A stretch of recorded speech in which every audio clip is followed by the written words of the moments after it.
حضرت ابو ہریرہ رضی اللہ تعالیٰ عنہ سے روایت ہے کہ آپ نے فرمایا، جس نے 4 مسجدوں مسجد حرام، مسجد نبوی، مسجد اقصی اور مسجد قباء میں نماز پڑھی اس کے گناہ بخش دیے جائیں گے۔ ترمذی شریف میں حدیث مبارکہ ہے کہ مسجد قباء میں نماز پڑھنا عمرے کے برابر ہے۔ قدیم دور سے یہ مسجد مسلمانوں کی توجہ کا مرکز رہی۔ شاہ فہد نے 8 صفر 1405 ہجری کو اس کی جدید تعمیر اور توسیع بنیادی پتھر نصب کیا اور 1 سال کے بعد اس کی تعمیر مکمل ہونے پر مسجد نمازیوں کے لیے کھول دی گئی۔ قباء میں قیام کے دوران آپ صلی اللہ علیہ وآلہ وسلم نے مسجد قباء کی بنیاد رکھی۔ مسجد قباء نبوت کے بعد پہلی مسجد تھی جس کی بنیاد تقویٰ پر رکھی گئی۔ مسجد قباء کا ذکر قرآن پاک میں بھی آیا۔ مدینہ کے یہود نے بھی ان دنوں ایک مسجد تعمیر کروائی تاکہ مسلمان قباء کے بجائے ہماری مسجد میں نماز پڑھیں، لیکن وہ مسجد نیک نیتی پر تعمیر نہیں کی گئی تھی، اس لیے اس مسجد کو اللہ نے مسمار کرنے کا حکم دیا اور پیغمبر اسلام کو اس مسجد میں نماز ادا کرنے سے منع فرما دیا۔ وہ مسجد مسجد ضرار ہے جس کا آج کہیں نام و نشان بھی باقی نہیں ہے۔ قرآن پاک میں ایک مسجد کا نام آتا ہے مسجد ضرار، جو کہ اس لیے بنائی گئی تھی تاکہ مسلمان مسجد قباء میں نماز نہ پڑھے اور اسی مسجد ضرار میں نماز ادا کریں۔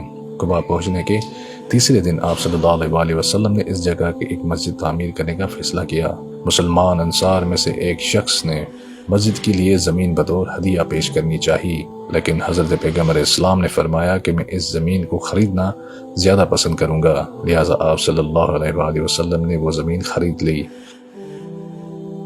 وہ مسلمان جو مکہ سے مدینہ ہجرت کر کے آئے تھے وہ مہاجرین کہلائیں، اور جو مدینہ کے مقامی مسلمان باشندے تھے انصار کے نام سے مشہور ہوئے۔ مہاجرین اور انصار سب نے مسجد قباء کی تعمیر میں برابر حصہ لیا۔ حضرت ابو بکر رضی اللہ تعالیٰ عنہ، حضرت عمر بن خطاب، حضرت علی رضی اللہ تعالیٰ عنہ، حضرت عثمان غنی اور حضرت صہیب رومی جیسے نامی گرامی صحابہ نے مسجد کی تعمیر میں حصہ لیا، بلکہ خود پیغمبر اسلام صبح سے شام تک عام لوگوں کی طرح کام کرتے رہتے تھے۔